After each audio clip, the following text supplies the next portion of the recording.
मुझे खून दो, मैं तुम्हें आजादी दूंगा। क्योंकि आजादी की अपनी कीमत चुकानी पड़ती है। वो अंग्रेज कितनी जगह हमें रोकेंगे? हम हर एक जगह जा जा करके तिरंगा फहराएंगे। हम हमारे देश में अपने देश का तिरंगा नहीं फहरा सकते। सुभाष बाबू बहुत जोरों से वंदे मातरम, वंदे मातरम, वंदे मातरम, वंदे मातरम, वंदे मातरम बोल रहे हैं। किंतु एक बार रणभूमि में आ गए तो या तो विजय या वीर गति, और कोई गति स्वीकार नहीं। Hello students, welcome to restart. मैं हूं शुभम गुप्ता और आज हम साथ मिलकर समझने जा रहे हैं class 10th Hindi course B का एक काफी कमाल का चैप्टर, डायरी का एक पन्ना। श्री सीताराम जी ने ये पाठ लिखा है। देखिए, पहले ही मैं आपको क्लियर कर दूं कि आप ये जो चैप्टर पढ़ रहे हैं ये एक डायरी है जो इन्होंने, है ना, श्री सीताराम जी ने लिखी है। दूसरी बात मैं आपको बता दूं कि कई लोगों का बहुत डिसरिस्पेक्टफुल वे और डिसरिस्पेक्टफुल अप्रोच होता है इनके नाम को पढ़ने का। अगर ऐसी सोच आपके मन में है तो यही से आप वीडियो बैक कर देंगे और दूसरी वीडियो देखेंगे तो सही रहेगा। देखिए, ये मैं सच में ये बात कह रहा हूं आपसे, सिर्फ मजाक में नहीं कह रहा, क्योंकि आप जिन व्यक्ति का पढ़ रहे हैं ये कोई कहानी आपको नहीं सुना रहे। एक्चुअली डायरी में हम क्या लिखते हैं जो आज के हमारे दिन में हुआ। तो एक्चुअली इन्होंने जो देखा, नेताजी सुभाष चंद्र बोस जैसे महापुरुष इनको जानते थे, उनके साथ इनका उठना बैठना था। अरे आप समझ रहे हो? आप इस बात को समझने की कोशिश करो कि ये वो व्यक्ति हैं जिन्होंने अपने देश के लिए लाठियां खाई हैं। इस देश की आजादी के लिए इन्होंने अपने घर में पैसा कम खर्च होगा चलेगा, हम नमक रोटी खाएंगे, किंतु वो 2 रुपया जो बचेगा वो मैं देश के लिए दूंगा कि 2 झंडे लगे हमारे स्वतंत्रता दिवस पे।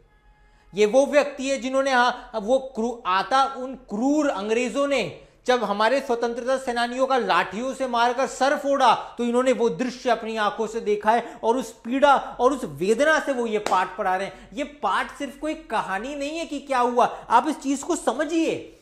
आप एक बार के लिए प्लीज कल्पना करके देखिए कि आप जन्मे होंगे कब? 1930 में, जब भारत आजाद नहीं है।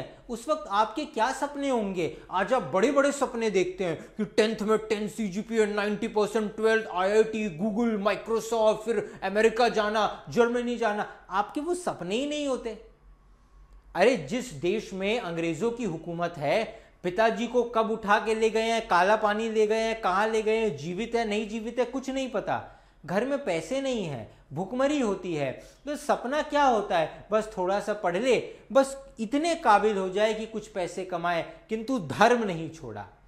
सीताराम जी का ये पाठ सिर्फ आजादी की कहानी नहीं सुनाता, ये पाठ हमको ये संदेश देता है कि अगर समाज इकट्ठा हो जाए तो कुछ भी कर सकता है। दूसरी बात, कभी भी धर्म का पथ नहीं छोड़ना चाहिए। मैं गरीब हूं, किंतु अगर मेरा सिद्धांत है कि मैं दान दूंगा तो मैं 1 रुपया ना सही तो अपने धोती से एक टुकड़ा फाड़ करके किसी को दान दे दूं कि वो उसकी बत्ती बना करके जलाए। मैं कहना क्या चाह रहा हूं उस बात पे ध्यान देना। जीवन में परिस्थिति चाहे जैसी भी हो, अपना कर्तव्य नहीं छोड़ना चाहिए। जिसने अपना कर्तव्य छोड़ दिया वो कुछ भी कर ले, उसका कोई अर्थ नहीं है। मैं बार बार ये उदाहरण देता हूं, तिबारा आपको दूंगा।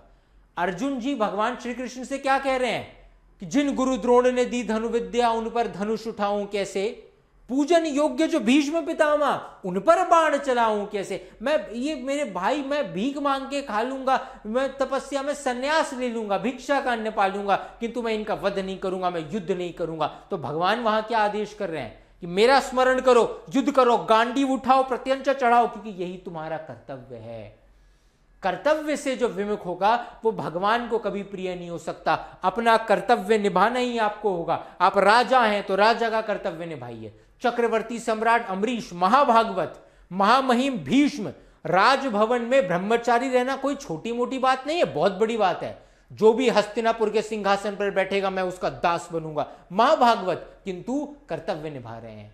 वो जानते हैं कि सामने जो द्वारकाधीश हैं वो स्वयं परमपिता परमात्मा, वो भगवान है, वो उन्हीं के तो भक्त हैं, किंतु उन पर भी बाण चलाते हैं। क्यों? मेरा कर्तव्य है।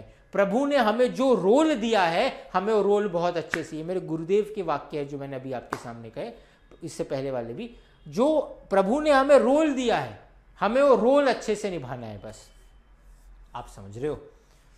ये जीवन में बहुत ज्यादा इंपॉर्टेंट होता है। आप इस चीज को नहीं समझोगे तो कोई अर्थ नहीं है। आप यहां पे भी ध्यान दीजिए कि सीताराम जी ने, उनका अगर ये कर्तव्य है, वो पड़े रह सकते थे एक जगह ना, कि मेरे पास अगर आज 2 रुपए है तो मैं क्यों झंडे खरीदने के लिए दूं कि आज़ादी के दिन मिठाई बंटवाने के लिए। आज़ादी तो मिली नहीं है। 1930 में हमको आज़ादी मिली थी क्या? वो तो 1947 में मिली थी। लेकिन उसके बाद भी वो कर्तव्य निभा रहे। सीताराम जी जयवून स्वतंत्रता सेनानियों में से एक है जो अपना जीवन आराम से जी सकते थे। ये बहुत गरीब तबके से नहीं थे, किंतु उसके बाद भी उन्होंने संघर्ष किया, इस देश के लिए लाठियां खाई, पीठ तुड़वाई। कितने लोग हो सकता है कि सही इलाज नहीं मिला, उस वजह से सिधार गए, किंतु उन्हें गर्व रहा, मैं जीता तो भी मैं क्या करता, गुलाम भारत में जीता। ये आप कहीं पे भी विश्व में भाग के चले जाइए, पर देश को मां अगर कहीं माना गया है तो यही माना गया। अपना नेशनलिज्म इन यूरोप उठा के पढ़ लेना। ला पात्रे ली सिटोयन कहा गया है, राष्ट्र को पिता कहा गया है, मां नहीं कहा गया है। पर यह वही देश है जहां गौ माता, गंगा माता के साथ साथ भारत माता की भी जय बोली जाती है। ये एकमात्र देश है। कभी आपने सुना चीन माता की जय? अरे सुना है? सुनेंगे भी नहीं कभी। ये वो देश है जहां देश को मां माना गया है। ये सिर्फ मोटिवेशन नहीं, ये फैक्ट है। जो व्यक्ति बॉर्डर पे जाके मरने के लिए तैयार है, जो आप मुझे ईमानदारी से बताइए, जो साल में 2 महीना छुट्टी आता है और 10 महीना बाहर रहता है, वो अधिक सेवा किस मां की कर रहा है? जिन्होंने जन्म दिया या भारत मां की सेवा कर रहा है? इसलिए वो ये कहते हैं, झूठ कहते हैं वो लोग जो इसे सिर्फ डायलॉग समझते हैं। वो ये सच में कहते हैं कि मैं अगर आपके साथ ज्यादा टाइम स्पेंड कर रहा हूं तो आप तो मेरे लिए ज्यादा प्रिय हो। कि हमें जिस मां ने जन्म दिया, सैनिक की बात बता रहा हूं, वो मां बाद में है, भारत माता हमारे लिए पहले। वो जज्बा होता है, वो स्पिरिट होता है, तब तो आपका देश खड़ा है। सीताराम जी का नाम सदा सम्मान से लिया जाना चाहिए। उनके सरनेम का मजाक उड़ाना अनुचित है। मेरी मानिए तो ये सही नहीं है। आप समझ रहे हैं? तो सीताराम जी ने, उनका नाम जो था सीताराम, जिनके नाम पे, उनका क्या अपमान कोई कर सकता है? कोई कर भी रहा है ना आपके सामने उनके सरनेम का अपमान, तो टोकना मत उसे। टोकोगे तो झगड़ा होगा, विवाद होगा। एंड एक कहावत है, never argue with a pig, क्योंकि you will get dirty and the pig will love it. उसको तो गंदगी में मजा आता ही, जानने दो, भोले भाले लोग हैं। आकाश में कितनी भी जोर से थूको वो वापस आता ही है। आकाश कभी मलिन नहीं होता। सीताराम जी को कौन मलिन कर सकता है? जिनका नाम प्रभु के नाम पर है, इनको कौन मलिन कर सकता है? तो कोई मजाक उड़ाता है तो उड़ाने दो। इनका जन्म राजस्थान में हुआ, बट इनकी परवरिश पूरी और पढ़ाई लिखाई बंगाल में, कलकत्ता में हुई थी। देखो पहले क्या था, आज दिल्ली कैपिटल है, लेकिन पहले कलकत्ता कैपिटल था। और कलकत्ता भारत के आज़ादी क्रांति का केंद्र बना हुआ था, कि जितने भी बड़े बड़े फ्रीडम मूवमेंट्स होते थे वो कलकत्ता में होते थे। बड़े बड़े नेताजी सुभाष चंद्र बोस, वो भी कोलकाता से बिलोंग करते हैं। बड़े बड़े स्वतंत्रता सेनानी और जो बड़े बड़े फ्रीडम मूवमेंट्स का एपी सेंटर आप कह सकते हैं, वो कोलकाता को माना गया। ये भी एक रीज़न था, और भी रीजन्स हो सकते हैं, but this was one of the reason जिसकी वजह से अंग्रेज़ों ने ये सोचा कि अब हमें हमारी राजधानी शिफ्ट करनी है। अब भारत की राजधानी कलकत्ता नहीं, हम दिल्ली को बनाएंगे। क्योंकि जब देश की राजधानी में ही इतना विरोध हो रहा है तो ये अच्छी बात नहीं होती। राजधानी शिफ्ट कर देंगे तो कलकत्ता के विद्रोही अब दिल्ली आएंगे तो कमज़ोर पड़ जाएंगे, और कलकत्ता की कलकत्ता में ही विद्रोह करते रहेंगे। तो हमने तो राजधानी दिल्ली में शिफ्ट कर ली है। खैर, तो ये उन्होंने वृतांत आपको बताया, लंबी डायरी थी, उसमें से उन्होंने आपको 2 पन्ने सिर्फ दिए हैं। इस डायरी में से कौन से 2 पन्ने हैं वो, हाँ, मैं सीताराम जी के बारे में एक और बात आपको बता दूं, लेखक के बारे में। इन्होंने स्कूल में पढ़ाई लिखाई नहीं की। इन्होंने अक्षर का ज्ञान क ख का स्कूल में सीखा होगा।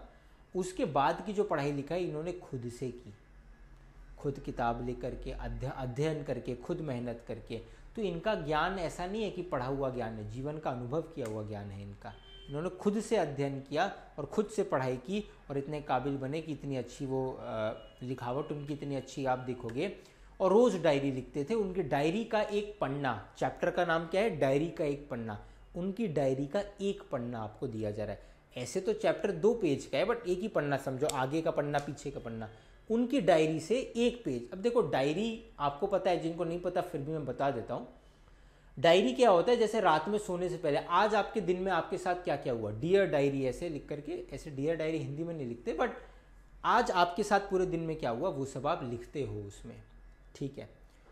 तो डायरी कभी भी 4, 5, 10 पेज की नहीं लिखा जाती। आज आपने बहुत बड़ा कोई पहाड़ चढ़ा हो, उसके बाद ये नहीं है कि मतलब आप एक नोटबुक की या 10-15 पेज का वो पूरा वृत्तांत लिखोगे पहाड़ पे क्या किया हुआ।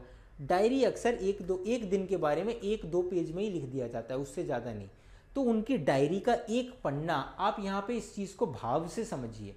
ये जो डायरी का आपको पन्ना दिया जा रहा है, ये किसकी डायरी का पन्ना है? सीताराम सेक्सरिया जी का। उनकी डायरी का ये जो पन्ना है वो पन्ना आपको दिया जा रहा है। ये पन्ना भारत के इतिहास के 1930 के उस समय को बता रहा है जब दूसरा, आप कह सकते हो, स्वतंत्रता दिवस मनाया गया। पहले 1929 में 1929 में घोषणा की गई कि 26 जनवरी को हमारा देश आज़ाद होगा, पूर्ण स्वराज की मांग एक तरीके से। उसके वो पहला स्वतंत्रता दिवस हमारे देश का माना जाता है। उसके बाद जो दूसरा स्वतंत्रता दिवस था 1930 को, उस दिन क्या क्या हुआ उस देश में, ये एक टाइम ट्रैवल की तरह है, a blast from the past. उस दिन क्या क्या हुआ आप दर्शन करेंगे यहाँ पे, ठीक है। पहले पाठ प्रवेश पढ़ेंगे आप। अंग्रेजों ने देश को मुक्ति दिलाने के लिए महात्मा गांधी ने सत्याग्रह आंदोलन छेड़ा था। इस आंदोलन में जनता में आज़ादी की अलख जगाई थी। किसने अलग जगाई थी आज़ादी की? बापू ने अलग जगाई थी, ठीक है, एक मिनट। हाँ, बापू ने अलग जगाई थी। 26 जनवरी 1930 को गुलाम भारत में पहली बार स्वतंत्रता दिवस मनाया गया था। यह सिलसिला आगे भी जारी रहा। आज़ादी के कई साल बाद 1950 में इसी दिन हमारे गणतंत्र का लागू होने का दिन भी बना, 26 जनवरी को। प्रस्तुत पाठ के लेखक सीताराम सेक्सरिया आज़ादी की कामना करने वाले उन्हीं अनंत लोगों में से एक हैं।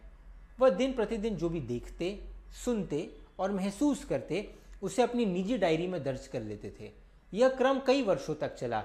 इस पाठ में उनकी डायरी का एक पन्ना यानी कि 26 जनवरी 1931 का लेखा जोखा है।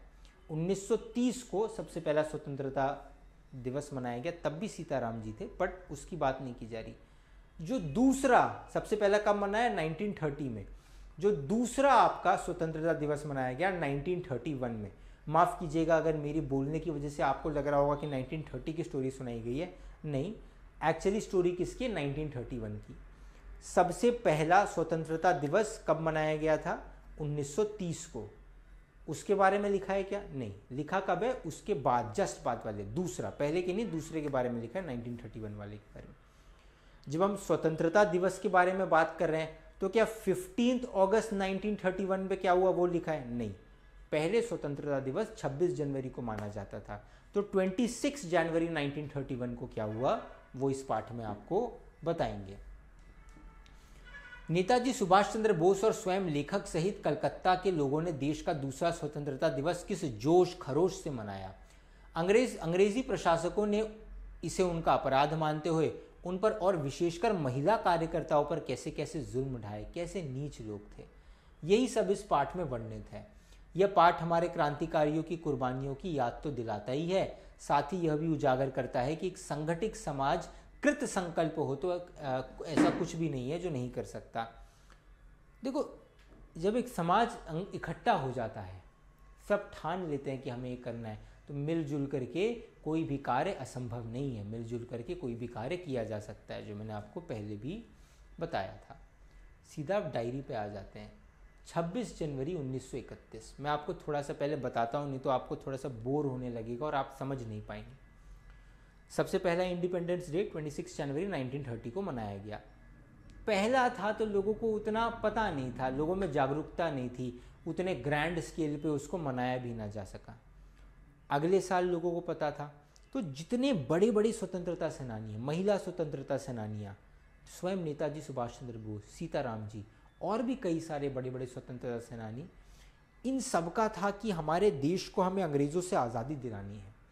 तो इसीलिए इस इवेंट को हम एकदम ग्रैंड, एकदम भव्य तरीके से हम इस इवेंट को करेंगे। तो पहले से सारी तैयारी की गई थी कि ऐसा कोई कलकत्ता में ऐसा कोई घर नहीं, कोई चौक नहीं, कोई दुकान नहीं होगी जिसके ऊपर तिरंगा नहीं लहरा रहा होगा। हम हर जगह पे, वो अंग्रेज कितनी जगह हमें रोकेंगे, हम हर एक जगह जा जा करके तिरंगा फहराएंगे। हम हमारे देश में अपने देश का तिरंगा नहीं फहरा सकते। ये गोरे कौन होते हैं हमें रोकने वाले? नहीं नहीं, तुम ब्रिटिश इंडिया का फहराओ। क्यों फहराए?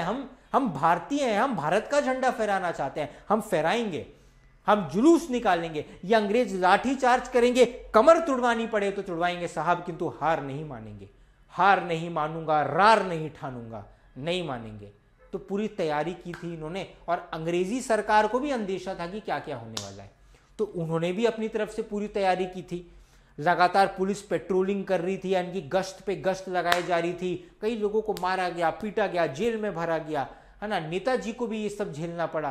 तो इसका जो वृत्तांत है, आपको एक जर्नी बताई जा रही है कि आप जो आजादी अनुभव कर रहे हैं, इसको लेने के लिए लोगों ने कैसा जीवन जिया है। भीड़ में कोई औरत है जो गई थी विरोध करने, उनको लाठी मारी अंग्रेजों ने। नीच पुरुष थे, नीच लोग थे, क्या कहोगे आप, उन्होंने लाठी मारी। स्त्रियों को नहीं मारना चाहिए। कोई स्त्री आपको सामने से मार रही है, आप अपना बचाव करो, मैं समझ सकता हूं, अगर आप मैं वो परिस्थिति समझ सकता हूं। किंतु कोई अबला है, सर पे पल्लू रख करके विरोध कर रही है, प्रदर्शन कर रही है, आपसे झगड़ा तो नहीं कर रही, आपको अपशब्द तो नहीं बोल रही, और आप उसके ऊपर लाठियां चला रहे हो क्योंकि वो विरोध कर रही है। मैं क्या कहूं इसमें। मान लो तुम नहीं जानते, तुम कितने, इस चैप्टर को समझो, तुम कितने स्वतंत्रता सेनानियों को जानते हो। नेताजी सुभाष, सीताराम जी का तो नाम ही तुमने पहली बार सुना होगा। हाँ, वो नेताजी को जानते हैं, महात्मा गांधी को जानते हैं, भगत सिंह जी को जानते हैं, प्रणाम है इन सबको। पर बाकियों का क्या? क्या जो फेमस हो गए, क्या उन्होंने ही सिर्फ देश के लिए स्ट्रगल किया? उनका क्या जो वहां थी? कल्पना करो ना कि एक देवी जी हैं, घर में 2 बच्चे हैं, किंतु उसके बाद भी राष्ट्र के लिए वो माँ अपने परिवार को कुछ समय के लिए, उनका बच्ची माँ है, छोड़ के नहीं जा सकती। तो बच्चे जब थोड़े बड़े हो जाते हैं, व्यवस्था करके थोड़े बड़े लड़के को बोलती है, बेटा मैं आती हूं, तुम छोटे का ध्यान रखना। वो बड़े लड़के को बताती नहीं है कि जा रही हूं मोर्चे में, क्यों लड़का डर जाएगा, माँ वहां बहुत भीड़ होगी, अंग्रेजी सरकार मारेगी। नहीं, मैं आती हूं, और माँ वहां जाती है, विरोध करती है, और अंग्रेजी सरकार माँ पे लाठी चला देती है। माँ जब आती है तो माँ की कमर में दर्द है। अरे उस समय तुम्हारे गली नुक्कड़ में हर जगह हॉस्पिटल थोड़ी होते थे। कमर में दर्द है, पर फिर भी माँ आके खाना बनाती है।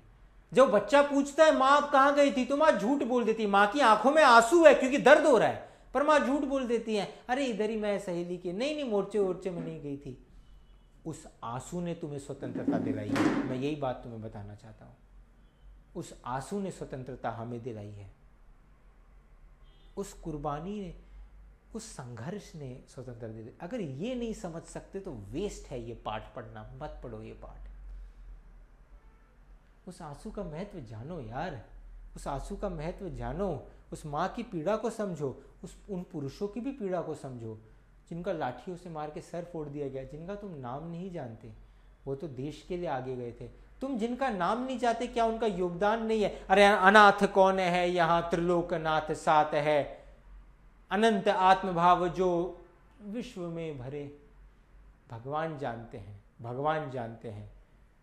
उजली करनी कर ले प्यारे, कर्म न करियो काला, क्यों लाख आंख से देख रहा है तुझे बनाने वाला। वो जानते हैं, अवश्य फल देंगे जीवन में। इससे आप सीखिए। कभी आप बहुत मेहनत करते हैं, बहुत एफर्ट्स डालते हैं, प्लानिंग करते हैं, दिन रात एड़ी चोटी का दम लगा के पूरा परिश्रम करते हैं, फिर भी अगर परिणाम आपके अनुकूल नहीं आता तो हार नहीं माननी चाहिए, क्योंकि आपके परिणामों को ईश्वर देख रहा है। आप गिर गए, हार रहे हैं, आप एक कदम उनकी तरफ चलेंगे, वो अवश्य कृपा करेंगे, वो अवश्य कृपा करेंगे। सुदामा जी, उनका परिवार बड़े संकट में रहा, किंतु वो कुछ कदम केवल द्वारका चल करके आए, तो जैसी द्वारका पूरी वैसी सुदामा पूरी। भगवान ने पूरी सुदामा की नगरी को वैसा बना दिया जैसे द्वारका की भव्यता और वैभव था। आप यहां पे समझने की कोशिश कीजिए। कोई है जो आपको नित्य देख रहा है। अगर आज आप ये सोचते हो कि मुझे किसी दोस्त के ये 10 रुपए गिर गए, मैं नहीं बताता, चुपके से चोरी कर लेता हूं, कोई पहले का जो हो गया जाने दो, अब मत, पहले का हो गया जाने दो, अब कभी कोई गलत काम मत करना, क्योंकि सदा तुम्हें कोई देख रहा है, सदा तुम्हें कोई देख रहा है। इस बात को समझिए, अनुभव कीजिए। आपको लोग जाने या ना जाने, जाने मोरी छाती, मेरी छाती जानती है कि मैं कैसा हूं। ये संतोष बहुत बड़ा है, ये संतोष बहुत बड़ी चीज है। अधर्म का पैसा कमाओगे, व्यभिचार करोगे, ब्रह्मचर्य नष्ट करोगे, तो जीवन में सुख की अनुभूति आपको अभी लग रहा होगा कि बड़ी मौज है, आप परिणाम देख लेना आगे। थोड़ा अच्छे से चलो, अच्छे से जीवन जियो। हमेशा ये समझो कि मुझे कोई देख रहा है। कभी जब बहुत टूटो, जब मन बड़ा परेशान कर रहा है, बड़े नेगेटिव थॉट्स माइंड में आ रहे हैं, बड़े गंदे विचार मन में आ रहे हैं, कुछ नहीं समझ में आ रहा, तो पास में कोई मंदिर नहीं है। अच्छा, कोई मंदिर नहीं है, कहीं अकेले कोने में जाके रुदुस्वरम एक बार रो करके पुकार दोगे ना, बस माँ, श्री राम, श्री कृष्ण, है ना, जो भी आपको नाम प्रिय हो, हरि, एक बार बस पुकार दो कि मेरा रक्षण कर लीजिए। मेरा अब सामर्थ्य नहीं है कि मैं अपने मन को रोक पाऊं, ये मेरी आदतों को सुधार पाऊं, अवश्य वो कृपा करेंगे। ये मेरा विश्वास है और निजी अनुभव की हुई बात है। गजेंद्र को जब तक अपना बल रहा, हाथी गए थे कमल लेने, तालाब में पकड़ लिया मगरमच्छ ने। गजेंद्र को जब तक अपना बल रहा, नहीं प्रभु ने सहायता की, क्योंकि अपना बल है। हाथी हूं, हाथी ताकतवर होते हैं, मगरमच्छ क्या है, उसको दूसरे पांव से रौंद के अपना पांव निकाल लूंगा, नहीं। दूसरे हाथियों का बल रहा, नहीं। जब अपना बल नहीं रहा, औरों का बल नहीं रहा, हे श्री हरि, और जो ही कमल उछाला। जब तक अहम रहेगा, मैं संभाल लूंगा, मैं सुधार लूंगा। कोई भी मन का विकार होता है, काम, क्रोध, लोभ, मद, मत्सर, ये अहम से, ये प्रयास से नहीं, ये कृपा से ठीक होते हैं। तो समझना इस देश की आज़ादी क्या है, इसे समझना। खैर, पढ़ो। 26 जनवरी, आज का दिन तो अमर दिन है। 1931 की बात हो रही है, हाँ, 1931 की, 1930 की नहीं, 1931। आज का दिन तो अमर दिन है। आज के ही दिन सारे हिंदुस्तान में स्वतंत्रता दिवस मनाया गया था, और इसी वर्ष भी उसकी पुनरावृत्ति थी। 1930 में सबसे पहली बार स्वतंत्रता दिवस भारत में कब मनाया गया? 15 अगस्त 1947 नहीं, 26 जनवरी 1930। और दूसरी बार कब मनाया गया, जिसका वृतांत सीताराम जी ने लिखा है, 26 जनवरी 30 के आगे 1931। ठीक है, सबसे पहला कब मनाया गया? 26 जनवरी 30 को, 1930। इस वर्ष उसकी पुनरावृत्ति थी, जिसके लिए काफी तैयारियां पहले से की गई थी। गत वर्ष अपना हिस्सा, गत वर्ष यानी कि मैं डिफिकल्ट वर्ड्स के मीनिंग में लिख नहीं पाऊंगा यहाँ पे, मैं आपको बता रहा हूँ, लाइन बाय लाइन पढ़िए। गत वर्ष, गत यानी कि इससे पहले वाला जो साल था, अपना हिस्सा बहुत साधारण था, यानी कि हिस्सा यानी कि पार्टिसिपेशन। इससे पहले जो वर्ष था वो पहला ही था, तो हमको पता नहीं था। और वो पहला, जो सबसे पहला हमारा इंडिपेंडेंस डे सेलिब्रेशन था 26 जनवरी 1930 को, वो बड़ा साधारण सा, हमें ज़्यादा टाइम भी नहीं मिला, हम ज़्यादा कुछ नहीं कर पाए। पर इस बार साधारण नहीं, इस बार असाधारण करेंगे। इस वर्ष जितना अपने दे सकते थे, हाँ, पाठ में ये इंपॉर्टेंट है, पाठ में जहां पर भी वो अपने कहेंगे, अपने यानी कि सीताराम जी अपने बारे में, और अपने यानी कि अपने परिवार के बारे में बात नहीं करे, उनका परिवार तो स्वतंत्रता सेनानी है। तो सीताराम जी जहां पाठ में कई जगह आपको अपने अपने दिखाई देगा। अपने का मतलब वो अपने यानी कि सीताराम जी खुद के बारे में बात कर रहे हैं, और उनके जैसे जो बाकी स्वतंत्रता सेनानी है उनके बारे में बात कर रहे हैं। ठीक है, अपने दे सकते, इस वर्ष जितना अपने दे सकते थे, यानी कि जितना मैं दे सकता था और मेरे जैसे और स्वतंत्रता सेनानी इस साल जितना दे सकते थे दिया। कि घर में नमक रोटी, ये पैसे तो, ये तो मेरा खानदानी ये था, खानदानी मोहरे थी, कोई बात नहीं, बेच दो, इस वक्त भारत माँ को इसकी ज़रूरत है, बेच दिया। केवल प्रचार, और जो जितना दे सकते थे पैसा लगा के दिया। केवल प्रचार में 2000 रुपये खर्च किए गए, उस समय 2000 रुपये बहुत थे। सारे काम का भार अपने समझते थे, यानी कि मैं, सीताराम जी और मेरे जैसे बाकी स्वतंत्रता सेनानी, हमने सारा भार, जैसे जो भी काम है, तैयारी में क्या होता है, जैसे हर दुकान पे, हर मोहल्ले पे, हर नुक्कड़ पे, हर चौराहे पे देश का झंडा लहराना चाहिए। तो हर दुकान पे झंडा कहाँ से लगाओगे? दुकान वाले को बोलेगा मेरे पास पैसे नहीं है, तो खुद अपने पैसे खर्च करके झंडा खरीद के उसको बोल, भाई अब तू लगाना, है ना। हर गली को सजाने के लिए रंग बिरंगे वो कागज़ लेकर आना, सजाना हर चीज़ को, उसमें पैसा लगता है। तो ये सब चीज़ें, और खुद सजाया भी, यानी कि धन भी दिया और परिश्रम से भी सहायता की, है ना। और इसी तरह जो कार्यकर्ता थे उनके घर जा करके समझाया था कि देखिए हमारे लिए बहुत ज़्यादा इंपॉर्टेंट है, आप प्लीज़ समझिए, हमारा देश कभी आज़ाद नहीं होगा अगर हम ऐसे ही पड़े रहे, तो और 100 साल ये राज करेंगे।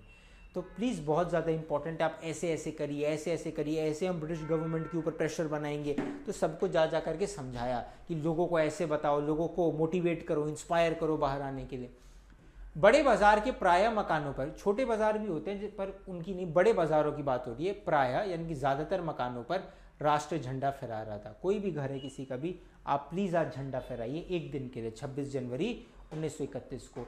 तो बड़े बाज़ारों के प्राय यानी कि ज़्यादातर जितने मकान थे, घर थे, सबके ऊपर राष्ट्र का झंडा, तिरंगा फहराया जा रहा था। कई मकान तो ऐसे सजाए गए थे कि ऐसा मालूम होता था कि मानो स्वतंत्रता मिल गई हो। कईयों को तो, कुछ लोग थोड़े अमीर थे, उन्होंने अपना और पैसा खर्च करके मान लो कि कल रंगोली बना ली होगी आगे, मतलब और इतना अच्छे से सजाया था कि लग रहा था मानो आज़ादी मिली गई है।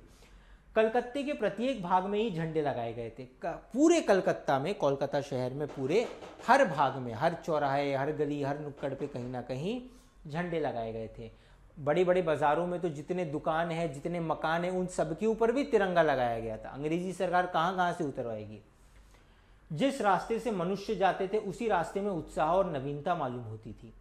लोगों का कहना था कि ऐसी सजावट पहले नहीं हुई। जिस रास्ते से, मतलब जो भी रास्ता, मतलब लोग जो हैं वो, मतलब जहाँ कहीं पे भी जाए, बाजार में चले जाए, अपने घर की ओर जाए, बच्चे स्कूल की ओर जाए, तो जितने भी रास्ते, कलकत्ता शहर का ऐसा कोई मार्ग नहीं, ऐसा कोई रास्ता नहीं जहाँ पे आपको सजावट नहीं दिखाई दे।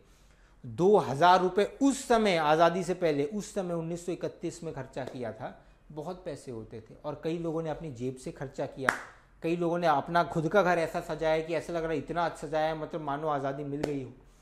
तो हर जगह, हर रास्ते पे सजावट थी। ऐसा कोई रास्ता नहीं था जहाँ कोई जाए और वहाँ उसको सजावट ना दिखे। हर रास्ते पे उत्साह, एक खुशी थी लोगों में कि आज स्वतंत्रता दिवस मनाएंगे भारत का, और नवीनता, नयापन, क्योंकि रास्ता सजाया गया है तो पहले जैसा नहीं दिख रहा। लोगों का कहना था कि ऐसी सजावट पहले नहीं हुई। पुलिस भी अपनी पूरी ताकत से शहर में पेट्रोलिंग कर रही थी, गश्त देकर प्रदर्शन कर रही थी। मोटर लॉरियों में गोरखे तथा सार्जेंट, गोरखे यानी कि जो गोरे सिपाही हैं, और सार्जेंट यानी कि जो उनका अफसर है, तो वो लॉरियों में, गाड़ी में, अफसर थोड़ी घोड़े पे बैठ के आएंगे, है ना। तो वो लॉरियों में यानी कि मोटर गाड़ियों में पुलिस गश्त लगा रही थी, कंटिन्यूसली पेट्रोलिंग कर रही थी कि कहीं माहौल बिगड़े ना। उनको तो चाहिए था कि गुलाम रहे। कितनी ही लॉरियां शहर में घुमाई जा रही थी। घुड़सवारों का प्रबंध था, कई सैनिक घोड़ों के ऊपर भी आए थे। कहीं भी ट्रैफिक पुलिस नहीं थी। ट्रैफिक पुलिस उस समय भी होती थी, पर इस बार क्या बोला गया, आमतौर पे क्या होता है आपने भी देखा होगा, तो आज के अगर एग्जाम्पल से समझाऊं तो जो नॉर्मल पुलिस होती है, जो cases, criminal cases, public disputes के मैटर्स को सुनती हैं, वो खाकी वर्दी होती है, ब्राउन कलर मान लेते हैं इजी के लिए, ब्राउन कलर की यूनिफॉर्म होती है। ट्रैफिक पुलिस की आजकल वाइट कलर की यूनिफॉर्म होती है। तो ट्रैफिक पुलिस का अपना एक अलग काम है, वो रोड सेफ्टी देखते हैं, और ये पुलिस मतलब रेसिडेंट्स की, नागरिकों की सेफ्टी देखती है। पर उस दिन ऐसा हुआ कि ट्रैफिक पुलिस वालों को भी बोला कि ये कोई एक्सीडेंट नहीं होगा, तो आज के लिए तुम रोड सेफ्टी, तुम्हारा डिपार्टमेंट कैंसर, आज तुम भी यहाँ आ जाओ। उनको भी बुला लिया गया कि तुम्हारा भी अभी यही काम है, पूरे नगर में कंटिन्यू। कोलकाता बहुत बड़ा शहर है, हर गांव, हर गली में जाकर के पेट्रोलिंग करते रहो, है ना। ट्रैफिक व्रैफिक आज कुछ नहीं देखना है, सारे सिग्नल हरे कर दो। उस समय सिग्नल नहीं होंगे, बट ट्रैफिक पुलिस को भी बोला गया तुम्हारा भी यही काम है, लोगों को रोकना है, नजर रखनी है। बड़े बड़े पार्कों तथा मैदानों को पुलिस ने सवेरे ही घेर लिया था। उनको पता था कि कई पब्लिक प्लेसेस पे झंडा फहराएंगे पब्लिकली, ये अंग्रेजी सरकार के मुंह पे तमाचा होगा। तो जो भी पब्लिक प्लेसेस थी जहाँ पे मास गैदरिंग हो सकती है, उनको पहले ही घेर लिया गया, वहाँ बैरिकेटिंग कर दी गई, वहाँ पुलिस के कुछ लोग आ गए कि यहाँ पे आकर के झंडा ना फहराया जा सके। बाकी घर वर पे फहरा रहे हैं तो उसका इतना महत्व नहीं है ना, महत्व तब बड़ा होता है कि घर पे फहरा रहे हैं, बट किसी पब्लिक प्लेस पे सब लोग मिल करके आए, फहराए, राष्ट्रगान गाया जाए। मॉन्यूमेंट के नीचे जहाँ शाम को सभा होने वाली थी, एक मॉन्यूमेंट है, उसके नीचे शाम को सभा होने वाली थी, उस जगह को तो भोर 6 बजे से ही पुलिस ने बड़ी संख्या में घेर लिया। अब उनकी अपनी इंटेलिजेंस होती है, उनको पता चल गया होगा कि यहाँ पे ये लोग आने वाले हैं, तो अपने यानी कि सीताराम जी ने और उनके जैसे स्वतंत्रता सेनानियों ने, नेताजी सुभाष चंद्र बोस भी थे उनमें, इन सब ने डिसाइड किया था कि ये एक वेरी फेमस प्लेस, ये काफ़ी मशहूर मॉन्यूमेंट है कलकत्ता का, इसी के नीचे हम जो है झंडा फहराएंगे, राष्ट्रगान गाएंगे। तो उस जगह को पुलिस को पहले ही पता चल गया, उस जगह को जहां हमने योजना बनाई थी ये करने की, उस मॉन्यूमेंट को तो सुबह 6 बजे से ही पुलिस ने घेर लिया था। पर तब भी कई जगह तो भोर में ही झंडा फहराया गया। 6 बजे पुलिस ने घेर लिया। अब कई हिंदुस्तानी भी चालाक थे, उनको पहले से ही पता था कि देखो यार, अंग्रेजी सरकार तो हमें रोकने की कोशिश करेगी, तो हम क्यों ना सुबह सुबह ही झंडा फहरा रहे।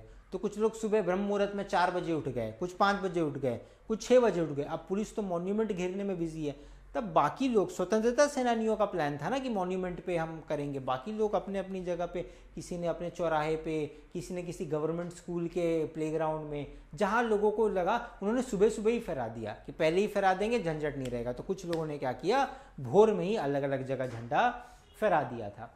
श्रद्धानंद, अब यहाँ पे ना कुछ कुछ जगहों के आपको नाम दिए जाएंगे, वो सुनिएगा सिर्फ, और कुछ फ्रीडम फाइटर्स के नाम है, उनको याद रखना है, पहले जगहों का नाम सिर्फ सुनना।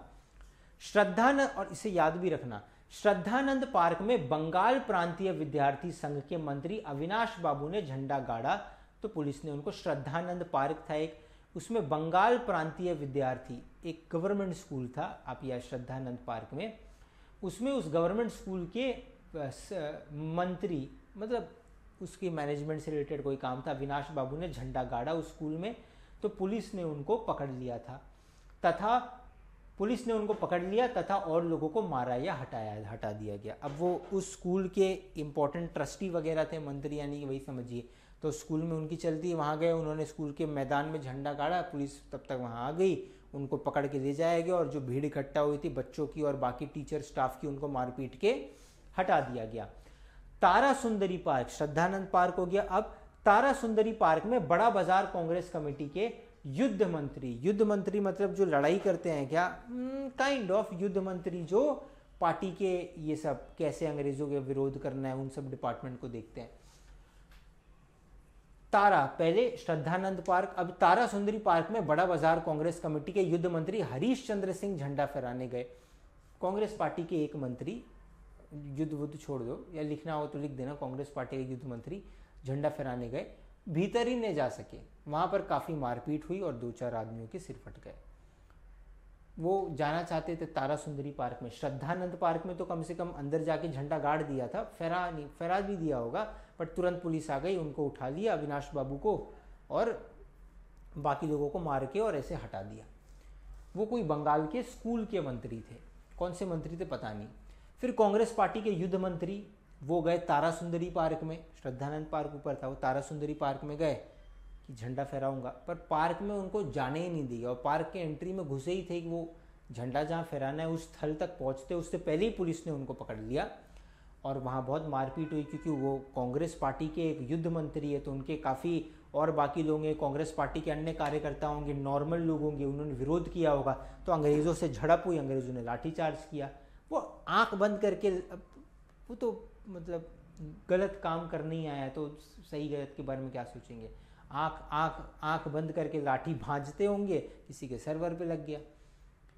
फिर गुजराती सेविका संघ की ओर से जुलूस निकला, जिसमें बहुत सी लड़कियां थी, उनको गिरफ्तार कर लिया गया। गुजराती सेविका संघ ने जुलूस निकाला, उसमें बहुत लड़कियां थी, उनको गिरफ्तार किया गया। 11 बजे मारवाड़ी बालिका विद्यालय की लड़कियों ने अपने विद्यालय में झंडोत्सव मनाया। एक गुजराती लड़कियां थी, उन्होंने क्या किया था, उन्होंने जुलूस निकाला था, ठीक है, गुजराती सेविका संघ की गुजराती लड़कियों का जुलूस था, उनको गिरफ्तार कर लिया गया। मारवाड़ी बालिका विद्यालय ने 11 बजे विद्यालय में झंडोत्सव मनाया। 11 बजे मारवाड़ी बालिका विद्यालय की लड़कियों ने विद्यालय में झंडोत्सव मनाया। पुलिस भी कहाँ कहाँ पहुंचेगी, कलकत्ता शहर कितना बड़ा है, तो हर जगह नहीं रोक पाए। यहाँ एक कन्फ्यूजन होता है स्टूडेंट्स को, उनको लगता है 2-4 नाम लिखे हैं, मैं क्लियर कर देता हूँ, है ना। श्री जानकी देवी जी मदरसा बजाज नारायण आदि भी गई थी। देखिए यहाँ 2 लोगों का नाम है, एक जानकी देवी जी, जैसे फ्रीडम फाइटर्स की जब हम बात करें तो हमें मेल्स के उदाहरण बहुत पता है, जैसे कि नेताजी सुभाष चंद्र बोस, है ना, वीर सावरकर जी, भगत सिंह जी, हमें इन सब के नाम तो काफ़ी पता है। फीमेल्स के नाम हमें नहीं पता। लोग कहते हैं हाँ वो खूब लड़ी मर्दानी, वह तो झांसी वाली रानी थी, वो भी फ्रीडम फाइटर थी, नो डाउट अबाउट दैट। लेकिन और जैसे कि जानकी देवी जी, इनका नाम इंपॉर्टेंट है। मदालसा जी, हाँ, अब जो ब्रैकेट में लिखा है मदालसा बजाज नारायण, मदालसा जी का ही पूरा नाम था मदालसा बजाज नारायण, तो इनका ही पूरा नाम ब्रैकेट में लिखा है, तो ये पूरा एक ही देवी जी का नाम है, मदालसा जी, और जानकी देवी जी ये दूसरी देवी का नाम है। तो 2 विमेन फ्रीडम फाइटर्स का, 2 महिला स्वतंत्रता सेनानियों का नाम आपको इस पाठ में दिया गया है, आपको याद होना चाहिए। जानकी देवी जी, जैसे सीताराम जी है ना, सीता मैया का ही नाम जानकी मैया है, वो तो जनक नंदिनी है ना, राजा जनक की पुत्री, तो जानकी देवी जी और मदालसा जी, बस इतना आप याद रखिएगा। ये 2 फ्रीडम फाइटर्स थी। क्या होता है, वो भी गई थी कहाँ पे, ये मारवाड़ी विद्यालय में, उन्होंने झंडा फहरा दिया 11 बजे, कामयाब हो गए। लड़कियों को उत्सव का क्या मतलब है समझाया गया कि हम ये क्यों मना रहे हैं। 1930 में सबसे पहली बार हमने स्वतंत्रता दिवस मनाया और ये दूसरा है ना, 26 जनवरी 1931 को हमारा दूसरा स्वतंत्रता दिवस है। एक बार मोटर में बैठकर सब तरफ घूमकर देखा तो बहुत अच्छा मालूम हो रहा था। एक बार मोटर में बैठकर, यानी कि एक बार गाड़ी से, क्या है कि पैदल चल के कहाँ कहाँ देखोगे, गाड़ी से जल्दी जल्दी हर जगह घूम सकते हो, तो लेखक भी गाड़ी से बैठ करके एक बार उन्होंने सब जगह, सब मतलब आसपास की जगह देखा तो उनको बड़ा अच्छा लगा। कई जगह सजावट की गई थी, कई दुकानों पे झंडे थे, बड़े बड़े बाज़ारों के तो हर घर के ऊपर तिरंगा फहरा रहा था, कई स्कूल में, कई पार्क में लोग झंडा फहरा रहे थे, कई विद्यालयों में लोग झंडावर्धन का कार्यक्रम कर रहे थे। यानी कि ऐसा प्रतीत हो रहा था कि हर जगह एक खुशी का माहौल है, हर जगह सजी हुई लग रही थी और हर कोई स्वतंत्रता दिवस को मनाना चाहता था। ठीक है, हाँ, जगह जगह फोटो उतर रहे थे, अपने भी फोटो का काफ़ी प्रबंध किया था। 2-3 बजे कई आदमियों को पकड़ लिया गया, जिसमें है ना जगह जगह फोटो उतर रहे थे। यानी कि जैसे कोई, मान लो कि कोई अंग्रेज़ी सिपाही है तो उसकी फ़ोटो, या कोई अंग्रेज़ी जनरल है उसकी फ़ोटो है तो उसकी फ़ोटो निकाल रहे होंगे कि क्या अंग्रेज़ों की क्वीन विक्टोरिया की फ़ोटो है, निकालो इसको निकालो, तो वो, या कालिक पोत दो उस पर, मतलब लोग ऐसे ही, चर्चिल की फ़ोटो है तो निकालो उसको, तो उसको निकालते थे। उसकी जगह जो हमारे आइडल्स हैं उनकी फ़ोटो लगाना, तो ये सब काम होता था। अपने भी फ़ोटो, अपने मतलब क्या, सीताराम जी और उनके जैसे जो बाकी स्वतंत्रता सेनानी हैं, अपने भी फ़ोटो का काफ़ी प्रबंध किया था, यानी उन्होंने भी फ़ोटो का काफ़ी अरेंजमेंट किया था कि उनकी फ़ोटो की बात नहीं कर रहे हो, जैसे नेताजी की फ़ोटो, क्योंकि वो बड़े आइकॉन हैं, तो जैसे नेताजी की फ़ोटो हो गई, या फिर और जो हमारे बाकी फ्रीडम फाइटर्स हैं उनकी फ़ोटो लगाओ और ये फ़ोटो निकालो अंग्रेज़ों की। 2-3 बजे कई आदमियों को पकड़ लिया गया, जिसमें मुख्य पूर्णादास और पुरुषोत्तम राय थे। 2 और लोगों का नाम बताया गया, पूर्णादास और पुरुषोत्तम राय। ये लोग भाई वो पोस्टर वाला काम कर रहे होंगे। सुभाष बाबू के जुलूस का भार पूर्णादास पर था, पर यह प्रबंध कर चुका था सुभाष बाबू। नेताजी सुभाष चंद्र बोस खुद कलकत्ता में जुलूस, सुनिए, आप उस व्यक्ति के बारे में बात कर रहे हैं जिससे अडोल्फ हिटलर भी इंप्रेस हो गया था, और जो तैयार थे, जिनको ये नहीं पता, आपको पता होना चाहिए, भारत में सबसे पहली आज़ाद सरकार किसने बनाई? कांग्रेस पार्टी ने 1947 में, नहीं, नेताजी सुभाष चंद्र बोस ने बनाई थी काला पानी के पास। सबसे पहली करेंसी भारत की किसने इशू की आज़ाद में? 1950 में, नहीं, नेताजी ने किया। तो उनके कॉन्ट्रीब्यूशंस को इग्नोर नहीं करना चाहिए, ठीक है। तो उतने बड़े नेता का, उनका तय था कि जुलूस निकालेंगे। उनके जुलूस की पूरी जिम्मेदारी कैसे निकलेगी, कहाँ, कैसे प्लानिंग करेंगे, कैसे अंग्रेजों को चकमा देंगे, वो पूर्णदास जी की ऊपर थी, पर वो तो पहले ही गिरफ्तार हो गए। लेकिन लेखक ये बताते हैं, सीताराम जी, कि वो मतलब गिरफ्तार होने से पहले ही पूरा अरेंजमेंट कर चुके थे कि कैसे उनकी रैली होगी नेताजी की, उनका जुलूस कैसा निकलेगा। यहाँ से स्त्री समाज अपनी तैयारी में लगा था। जगह जगह से स्त्रियां अपना जुलूस निकालने की तथा ठीक स्थान पर पहुंचने की कोशिश कर रही थी। मॉन्यूमेंट के पास जैसा प्रबंध भोर में था वैसा करीब 1 बजे नहीं रहा। इससे लोगों को आशा होने लगी कि शायद पुलिस अपना रंग ना दिखलावे, पर वह कब रुकने वाली थी। देखो, प्लान तो शुरू से था, मेल फ्रीडम फाइटर्स का, फीमेल फ्रीडम फाइटर्स का भी, स्त्री और पुरुष दोनों स्वतंत्रता सेनानियों का। फीमेल फ्रीडम फाइटर्स में 2 नाम बताइए, एक मदलसा जी और एक जानकी देवी जी। तो इनका, और मेल में सुभाष चंद्र बोस जी और सीताराम जी, लेखक का नाम आप लिख सकते हैं। तो इनका प्लान तो था कि हमें करना है। इनका इनिशियली सबका प्लान ये था, सारे फ्रीडम फाइटर्स का, कि एक फेमस मॉन्यूमेंट है, मॉन्यूमेंट कौन सा है वो जिक्र नहीं है पाठ में, एक फेमस मॉन्यूमेंट है पूरे कलकत्ता में, उसके नीचे ही जाकर के झंडावर्धन का कार्यक्रम करेंगे, राष्ट्रगान गाएंगे। पर पुलिस को भी इंटेलिजेंस से बात पहले ही पता चल गई, तो सुबह 6 बजे से ही पुलिस ने मॉन्यूमेंट को पहले ही घेर लिया था। अब जब दोपहर में 12-1 बज गए दोपहर में, तब पुलिस भी वहाँ से हट गई। उनको लगा कि अब तो 1 बज गया, लंच का टाइम है, कहाँ, चलो हम भी डब्बा लाए हैं, हम भी टिफ़िन खाते हैं, कहाँ ये लोग, अभी 1 बजे कोई झंडा फहराता है, सुबह सुबह ही फहरा दिया हो गया। पुलिस भी थोड़ी वहाँ से हट गई, ऐसा नहीं कि पूरी हट गई, काफ़ी पुलिस थी अभी भी, बट थोड़ा सा उनको लगा कि अब ढील मिल गई है एक तरीके से। उतनी स्ट्रिक्ट पुलिस की निगरानी उस मॉन्यूमेंट पे नहीं है जितनी होनी चाहिए। बस उन्होंने सोचा कि अब ये सही मौका है। फ्रीडम फाइटर्स ने 3 बजे से ही मैदान में हजारों आदमियों की भीड़ होने लगी थी और लोग टोलियां बना बनाकर मैदान में घूमने लगे। अब ऐसा थोड़ी है कि एकदम से जुलूस लेके आओगे, पहले 4 लोग गए, वो कहाँ जा रहे हो, अरे ये मैदान घूमने जा रहे हैं, मॉन्यूमेंट बड़ा सुंदर है, चलो तनी देखे कैसा बनाया है तो 4 लोग देखने जाएंगे, 8 लोग पीछे से आएंगे, फिर बड़ी बड़ी टोलियाँ आने लगी। 50 लोगों की टोली यहाँ से आई, 50 लोगों की टोली वहाँ से आई। सब लोग एक ही जगह से आएंगे तो रोक देगा ना। 50 लोग की टोली यहाँ से, 50 वहाँ से, 35 यहाँ से, 40 लोग वहाँ से आए, तो टोली में भर भर के फिर लोग एकदम से आने लगे। क्योंकि प्लान तो था कि मॉन्यूमेंट पे अंग्रेजी पुलिस है, पर ये कितना भी हमें रेजिस्ट करे, अंग्रेजी पुलिस को हटा करके इसी प्रसिद्ध कलकत्ता के मॉन्यूमेंट के पास हमें झंडा फहराना है, राष्ट्रगान गाना है, और हमें झंडा फहरा करके अपने देश का स्वतंत्रता दिवस, दूसरा स्वतंत्रता दिवस 26 जनवरी 1931 को इसी मॉन्यूमेंट के पास हमें मनाना है। ये जो है पूरा प्लान था। टोलियां बना बनाकर मैदान में लोग घूमने लगे। आज जो बात थी वह निराली थी, काफी हटके थी। जब से कानून भंग का काम शुरू हुआ है तब से आज तक इतनी बड़ी सभा ऐसे मैदान में नहीं की गई थी, और यह सभा तो कहना चाहिए कि ओपन लड़ाई थी। कानून भंग का काम किया है तो आप यहां समझने की कोशिश कीजिए कि वो सिविल डिसोबीडियंस मूवमेंट के बारे में बात कर रहे हैं इनडायरेक्टली। पहले क्या होता था कि गांधी जी के नेतृत्व में हम नॉन कोऑपरेशन मूवमेंट चलाते थे, है ना, जिसमें हम आपका साथ नहीं देंगे, हम आपकी अवज्ञा करेंगे, हम कानून नहीं तोड़ेंगे पर हम आपके कानून नहीं मानेंगे। मतलब आप कानून नहीं मानेंगे, मतलब जैसे कि मैं मैं ब्रिटिश पुलिस में नौकरी करता हूँ, मैं रिज़ाइन कर दूंगा। मेरा बच्चा सरकारी अंग्रेज़ों की कॉन्वेंट स्कूल में पढ़ता है, मैं उसको टीसी दिलवा दूंगा। सरकारी कर्मचारी हिंदुस्तानी लोग तो होंगे, चाहे बड़े पोस्ट पे हो, क्लर्क पे हो, किसी भी पोस्ट पे हो, हम रिज़ाइन कर देंगे। ये नॉन कोऑपरेशन था। उसके बाद बात आगे बढ़ती है सिविल डिसोबीडियंस मूवमेंट में, जहां पे हम कानून तोड़ेंगे। आपका कानून है कि सिर्फ अंग्रेजी सरकार का ही नमक खाओ, जिसके ऊपर हैवी टैक्स आप लगाते हो, हम ऐसा नहीं सुनेंगे, हम खुद का नमक बनाएंगे। और गांधी जी ने खुद का नमक बना के कानून तोड़ा। नॉन कोऑपरेशन मूवमेंट में कानून नहीं तोड़े जाते थे, बस आपके जो भी इंस्टीट्यूशन है हम वो उससे रिजाइन कर देंगे, मतलब कोऑपरेट नहीं करना। हम जो है विदेशी कपड़े जला देंगे, इसमें कोई गैर कानूनी काम नहीं, आपको नहीं पहनना आप जला सकते हो।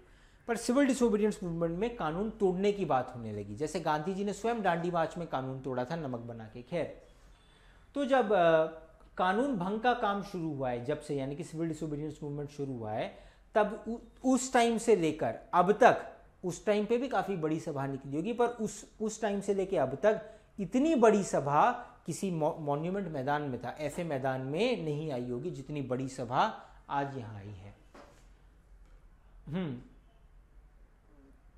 ओपन लड़ाई थी ये। सभा को ओपन लड़ाई क्यों कहा गया? ओपन लड़ाई क्यों कहा गया? क्योंकि देखो ये कोई छतवत तो नहीं है, बड़ा सा मैदान है, ओपन लड़ाई है, यानी कि लोगों का जुलूस है, पुलिस का जुलूस है, पुलिस लाठियां भाजने के लिए तैयार है, लोगों का है कि हम लाठियां खाएंगे तैयार है, पर हमें 26 जनवरी 1931 को हमारा दूसरा स्वतंत्रता दिवस मनाना ही मनाना है। पुलिस कमिश्नर का नोटिस निकल चुका था कि अमुक अमुक धारा, कोई भी धारा लगा देते थे, धारा 56, 44, 1912, 54, 1813, कुछ भी लगा दो धारा, है ना। अमुक अमुक धारा के अनुसार कोई सभा नहीं हो सकती। जो लोग काम करने वाले थे उन सबको इंस्पेक्टरों के द्वारा नोटिस और सूचना दे दी गई थी, आप यदि सभा में भाग लेंगे तो दोषी समझे जाएंगे। उनको पहले ही पता था कि जैसे सीताराम जी हो गए और ये बाकी लोग जो हैं, ये लोग सभा निकालेंगे, तो पहले ही उनको नोटिस दे दिया गया था, आपने कोई सभा निकाली, ये अमुक अमुक धारा के तहत कोई भी पब्लिक गैदरिंग करना मना है, फिर भी आप करोगे दंड के पात्र बनोगे। इधर काउंसिल की तरफ से नोटिस निकल गया था कि मॉन्यूमेंट के नीचे ठीक 4:24 पर झंडा फहराया जाएगा तथा स्वतंत्रता की प्रतिज्ञा पढ़ी जाएगी। काउंसिल यानी कि कौन से काउंसिल की बात हो रही है? काउंसिल यानी कि भारतीय स्वतंत्रता सेनानियों के काउंसिल की बात हो रही है, जिसमें नेताजी हैं, सीताराम जी हैं, जानकी देवी जी हैं, मदलसा जी हैं, मतलब ये सब जो लोग हैं जो फ्रीडम फाइटर्स हैं, इन्होंने पहले, इनका ही प्लान तो था कि कलकत्ता का ये बड़ा एक फेमस मॉन्यूमेंट है मैदान में, यहाँ पे हम पक्का झंडा फहराएंगे, आज़ादी की प्रतिज्ञा पढ़ेंगे और स्वतंत्रता दूसरा मनाएंगे हम, फ्रीडम डे, इंडिपेंडेंस डे। तो इन्हीं की जो काउंसिल थी इंडियन फ्रीडम फाइटर्स की, इन्होंने डिसाइड किया कि 4 बज करके, देखो 1 बजे के बाद तो पुलिस वहाँ थोड़ी हल्की होने लगी, उनको लगा कि अब कोई नहीं आएगा, और ये लोग तभी आ गए। तो इनका प्लान तय हुआ कि पहले टोली टोली में आए, अब लेकिन झंडा फहराए कब? तो प्लान ये हुआ कि ठीक 4:24 पर हम झंडा वर्धन करेंगे, हम फहराएंगे झंडा और स्वतंत्रता की प्रतिज्ञा पढ़ेंगे। सर्वसाधारण की उपस्थिति होनी चाहिए, यानी कि ऐसा नहीं है कि सिर्फ फ्रीडम फाइटर लोग ही पहुंचेंगे, मास लेवल पे हमें नॉर्मल लोग, कॉमन पीपल भी चाहिए। खुला चैलेंज देकर ऐसी सभा पहले नहीं की गई थी। अब यहाँ पे चैलेंज था कि काउंसिल की तरफ से नोटिस निकाला गया। देखो, एक तो पुलिस वाले, अंग्रेजी पुलिस वाले नोटिस दे रहे थे सारे फ्रीडम फाइटर्स को कि देखो हमें पता चला है कि आप ऐसी कोई सभा कर रहे हो, अमुक अमुक धारा से कोई भी सभा करना मना है, आप जबरदस्ती सभा करोगे तो दंड के पात्र बनोगे। तो ये पुलिस का नोटिस था, ब्रिटिश हुकूमत का। अब इंडियन फ्रीडम फाइटर्स की काउंसिल ने अपना एक नोटिस निकाला और अंग्रेजों के मुंह पे दे मारा कि सभा तो हम निकालेंगे और टाइम एग्जैक्ट आर क्या, exact minute, exact time exact minute मैं दे रहा हूं, हम दे रहे हैं 4:24 पर हम जुलूस निकालेंगे, इसी मॉन्यूमेंट, इसी मैदान के नीचे झंडा, हमारे राष्ट्र का तिरंगा फहराएंगे और स्वतंत्रता की शपथ हम लेंगे, हम अवश्य शपथ लेंगे, तुम्हें जो करना है तुम करो। ये ओपन चैलेंज दे दिया गया, इसीलिए इसको ओपन लड़ाई भी कहा गया है। तो ठीक 4:24, ठीक 4:24 वो समय तय किया गया जब हम जो है उस मॉन्यूमेंट के नीचे, ठीक उस मॉन्यूमेंट के नीचे हम वहां आएंगे, हम झंडा वर्धन करेंगे और हम स्वतंत्रता दिवस मना के स्वतंत्रता दिवस की शपथ भी जो है हम वहां पर लेंगे। खुला चैलेंज देकर ऐसी सभा पहले नहीं की गई थी, यानी कि इस तरीके से ओपन चैलेंज देकर ऐसी सभा पहले नहीं हुई थी। अंग्रेजों को ओपन चैलेंज देना, अरे वो तो क्या पता वो जलियांवाला बाग की तरह गोली वोली चलवा दे, वो क्या ना करे, अरे वो तो कुकर्मी थे ही, तो अभी कैसे काम किया जाए। ठीक 4:10 पर सुभाष बाबू जुलूस लेकर आए, उनको चौरंगी पर ही रोका गया, पर भीड़ की अधिकता के कारण पुलिस जुलूस को रोक नहीं पाई। चौरंगी यानी कि चौराहा एक था उस मॉन्यूमेंट के पास, मॉन्यूमेंट के सामने समझ लीजिए, तो उस चौराहे पर ही उनको पुलिस ने, जब आप नोटिस दोगे पुलिस को कि ठीक इस दिन, इस तारीख को, इतने बजे, इस मिनट पे हम निकालेंगे, तो बंदोबस्त करेगी पुलिस भी। तो पुलिस ने पूरी कोशिश की, पर भीड़, हजारों की, लाखों की भीड़ थी। नेताजी सुभाष चंद्र बोस जी का जुलूस है, तो जब नेताजी का जुलूस है तो इतनी भीड़ थी कि पुलिस चाहती थी मॉन्यूमेंट से दूर चौरंगी पे, चौराहे पर ही रोक ले, पर उनको रोक नहीं पाई और नेताजी का जुलूस आगे निकल गया।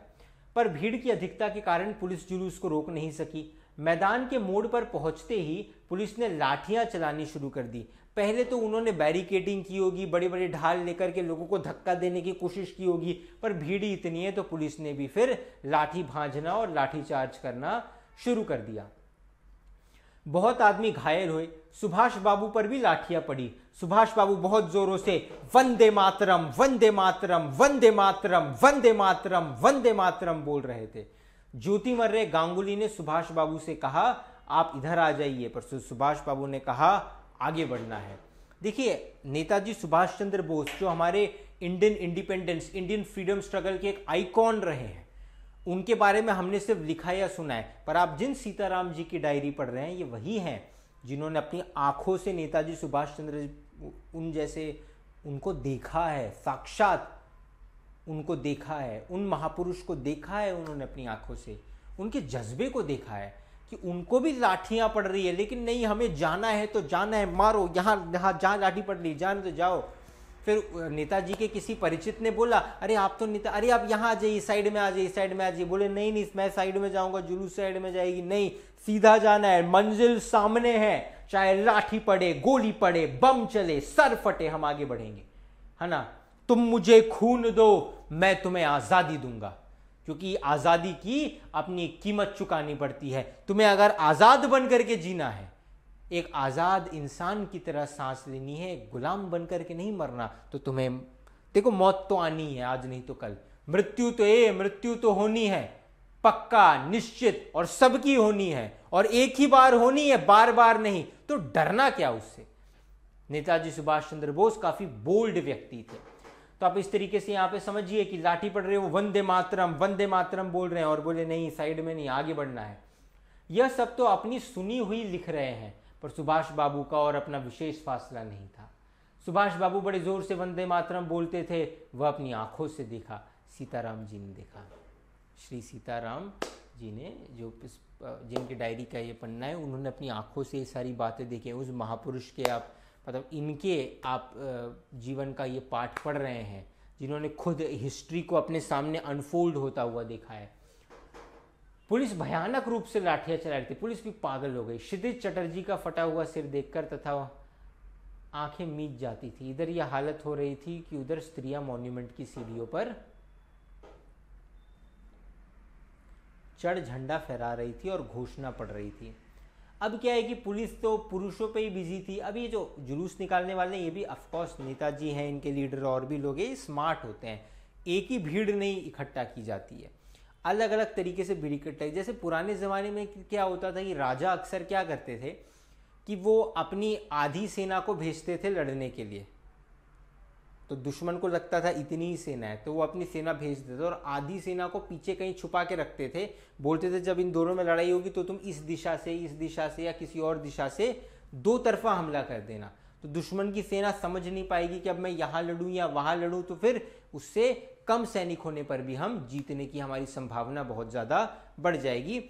तो कुछ मेरा मानना है, ठीक तरीके से तो लिखा नहीं है पाठ में, पर मुझे लगता है ऐसा ही हुआ होगा कि स्त्रियों का जुलूस, पुरुषों का जुलूस, हर तरफ से लोग मॉन्यूमेंट की तरफ बढ़े होंगे।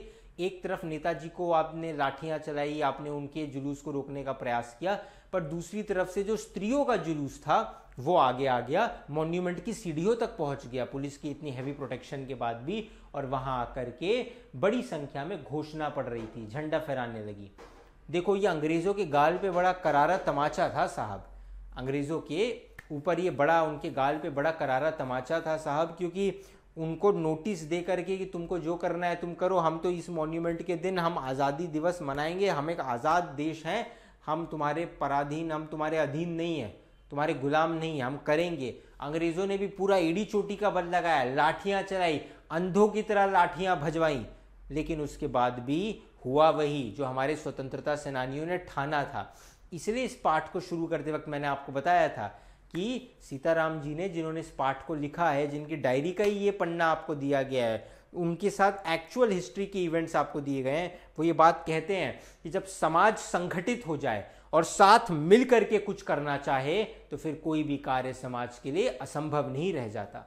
वही है। हाँ, जो वॉलंटियर गए थे वे अपने स्थान से लाठियां पड़ने पर भी हटते नहीं थे। सुभाष बाबू को पकड़ लिया गया और गाड़ी में बैठाकर लाल बाजार लॉकअप में भेज दिया गया। अब जो वॉलंटियर थे, यानी कि जो कोई भी इस जुलूस में था, उनको आप कितना भी लाठी मारो वो अपनी जगह से हटेंगे नहीं। आमतौर पे पुलिस को क्या लगता है कि लाठी मारेंगे तो लोग थोड़ा पीछे हटेंगे और भीड़ तितर बितर हो जाएगी, पर आप कितना भी लाठी मारो, जो जहां था वो वहीं रहेगा।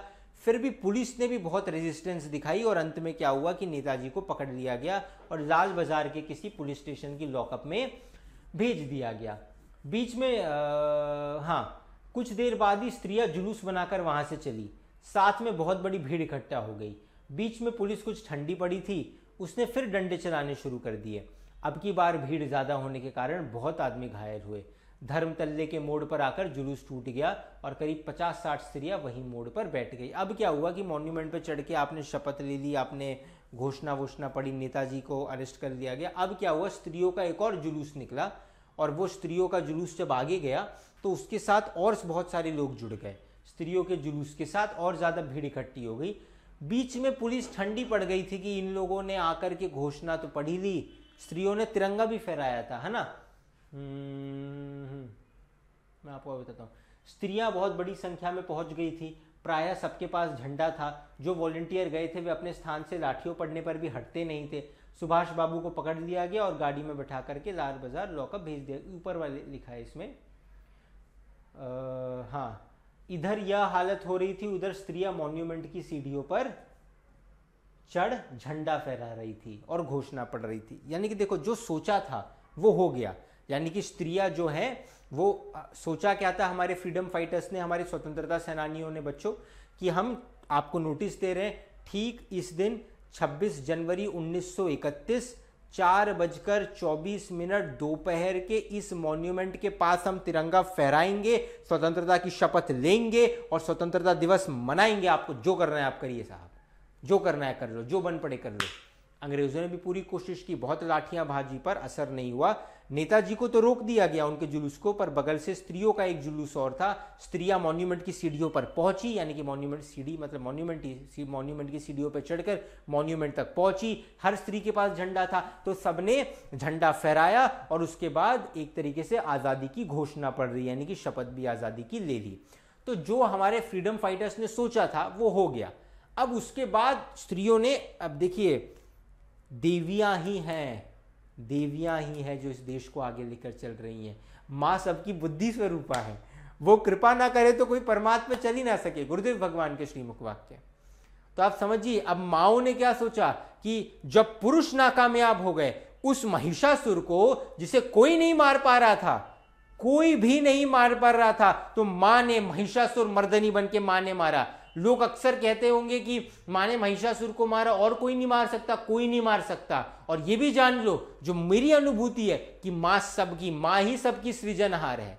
संसार का कोई कितना ही बड़ा महापुरुष क्यों ना हो, जन्म तो मां से ही लिया है, पालन पोषण भी मां ही करती है और संहार भी मां करती है। आप इस लॉजिक से एक बार सोच के देखो, अगर मैं कोई डिवाइस, फॉर एग्जाम्पल अगर मैं इस मोबाइल फोन का इन्वेंशन करता हूं, मैंने ऊपर से लेकर नीचे तक, बाहर की बॉडी से लेकर अंदर तक, अंदर के पार्ट्स तक, मैंने पूरी तरीके से इस फोन को बनाया है, मैं इस फोन का क्रिएटर हूं, तो मैं इस फोन को सबसे अच्छे तरीके से जानता हूं और इस फोन को सबसे अच्छे तरीके से डिस्ट्रॉय भी कैसे किया जाए वो भी मेरे से बेहतर कोई नहीं जान सकता। तो इस नाते से ही सोच के, हालांकि मां ऐसा कभी करेंगे नहीं, पर मां ही सबकी सृजनहार है, तो मां सबका संहार करने का भी सामर्थ्य रखती है, मां की लीला चलती है।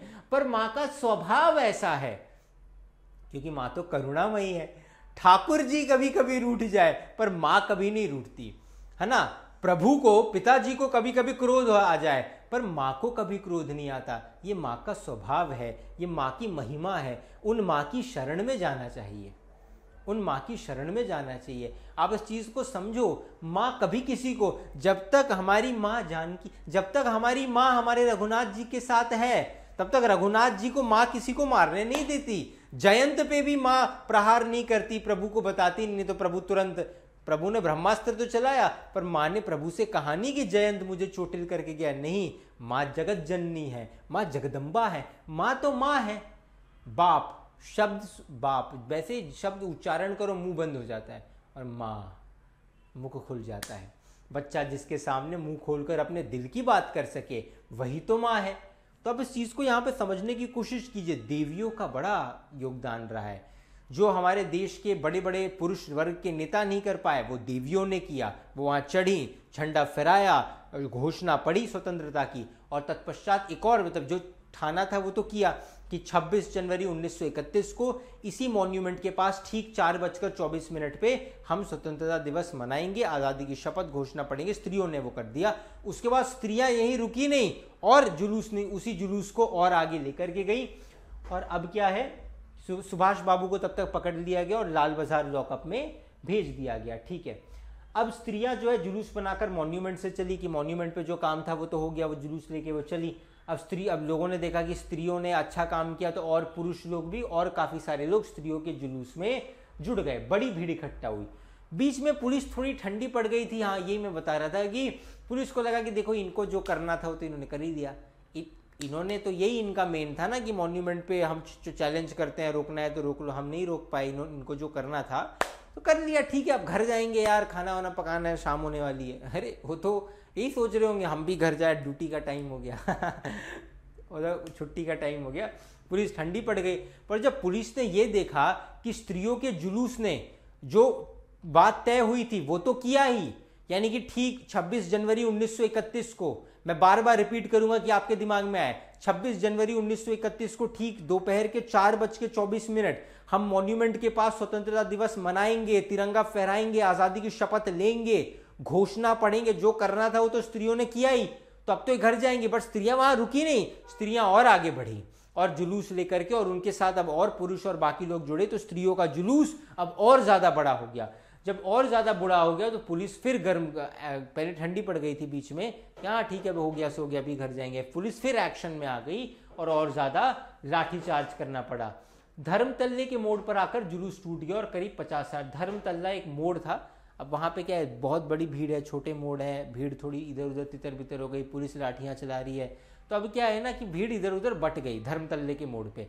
तो स्त्रियों ने जब देखा, देवियों ने, बुद्धि देवियों की देखिए काफी अच्छी है, जब उन्होंने देखा कि अब जुलूस इधर उधर तितर बितर हो गया, अब हम और आगे शायद इस भीड़ को इकट्ठा करके नहीं ले जा सकते, तो 50-60 स्त्रियां वहीं धर्मतल्ले के मोड़ पर ही बैठ गई, है ना। अच्छे तरीके से उन्होंने विद्रोह किया है देवियों ने।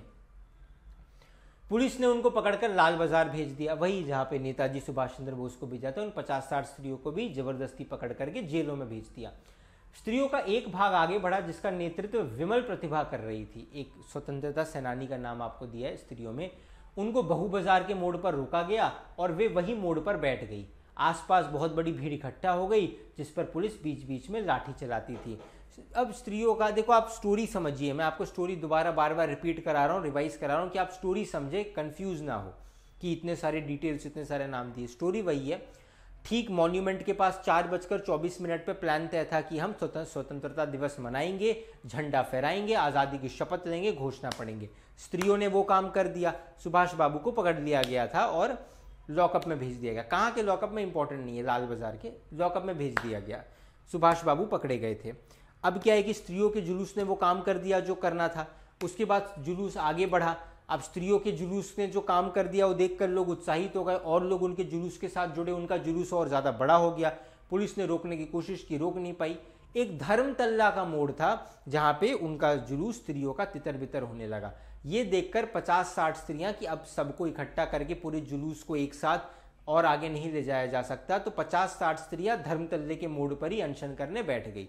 पुलिस ने उनको पकड़ करके सुभाष बाबू जहां थे लाल बाजार की जेल में, उनको भी बंद कर दिया। अब यहाँ पे एक और स्त्रियों का वर्ग था, एक और स्त्रियों का जुलूस था जो आगे गया, जिसका नेतृत्व विमल प्रतिभा जी कर रही थी। वो बहु बाजार के मोड़, वो आगे बढ़ रही थी, उनको बहु बाजार के मोड़ पर रोका गया। एक स्त्रियों का जुलूस धर्मतल्ले के मोड़ पे जहां 50-60 स्त्रियां बैठ गई थी। एक और स्त्रियों का जुलूस था जो बहु बाजार के मोड़ पे गया, वहां पे उनको रोक लिया गया। वहां पे वो भी बैठ गई जो वहां गई थी।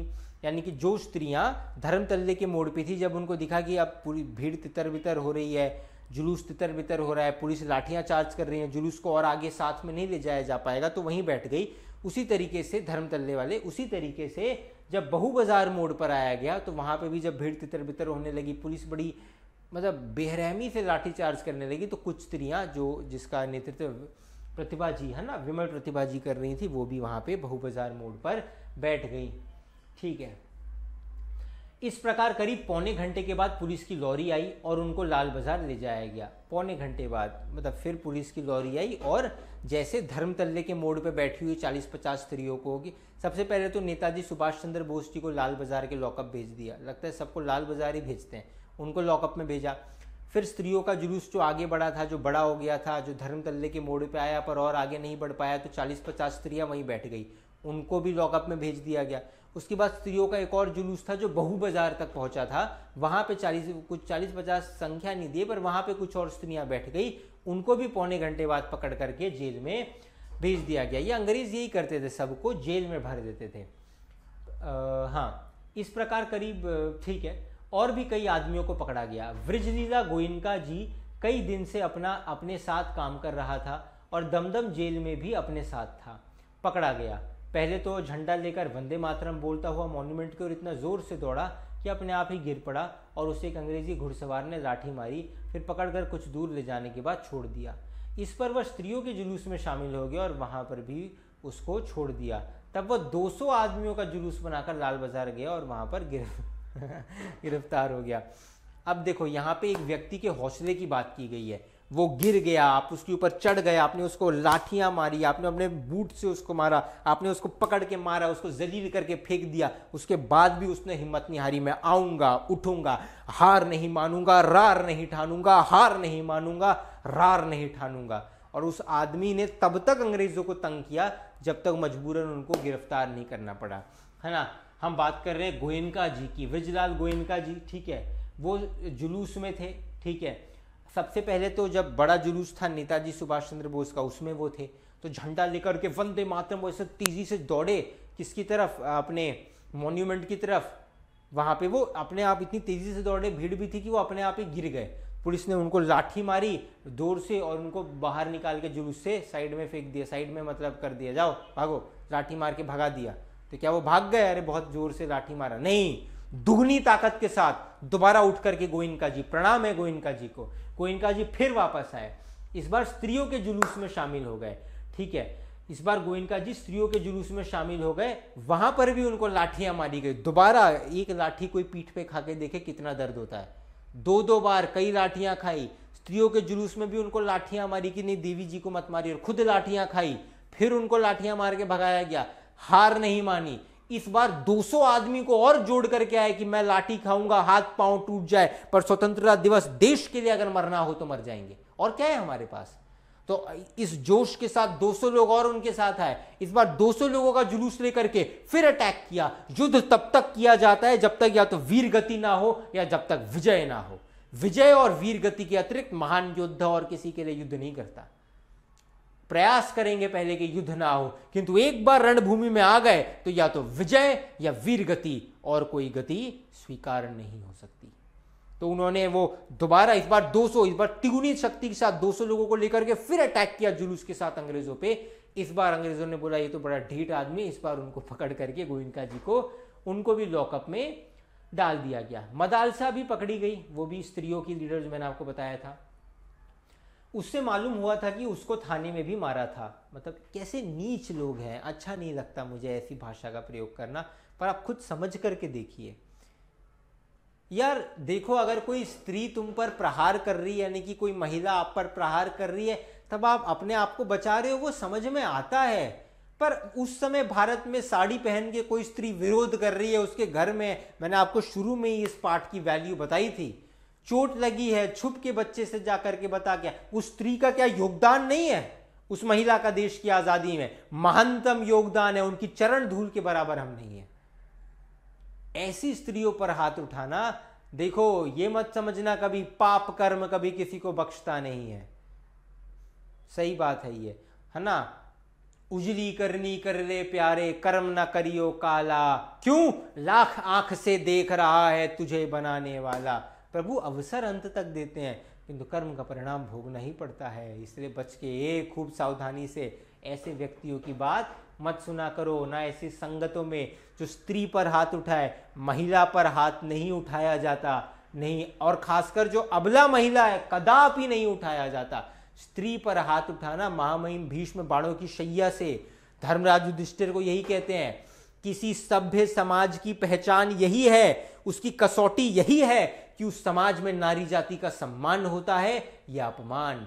उस समय देखो, उस समय कैसी हमारी सती स्त्रियां थी, उनके ऊपर ये लाठियां चलाते थे, क्या ही बुद्धि थी, सोच लो। खैर, कलकत्ता में आज तक इतनी स्त्रियों को एक साथ गिरफ्तार नहीं किया गया, स्त्रियों ने भी बढ़कर पार्टिसिपेट किया। करीब 8 बजे खादी भंडार आए तो कांग्रेस ऑफिस से फोन आया कि यहाँ बहुत आदमी चोट खाकर आए हैं और कई की हालत संगीन है, उनके लिए गाड़ी चाहिए। जानकी देवी जी के साथ वहाँ गए लेखक, यानी कि पूज्य श्री सीताराम जी जानकी देवी जी के साथ वहाँ गए।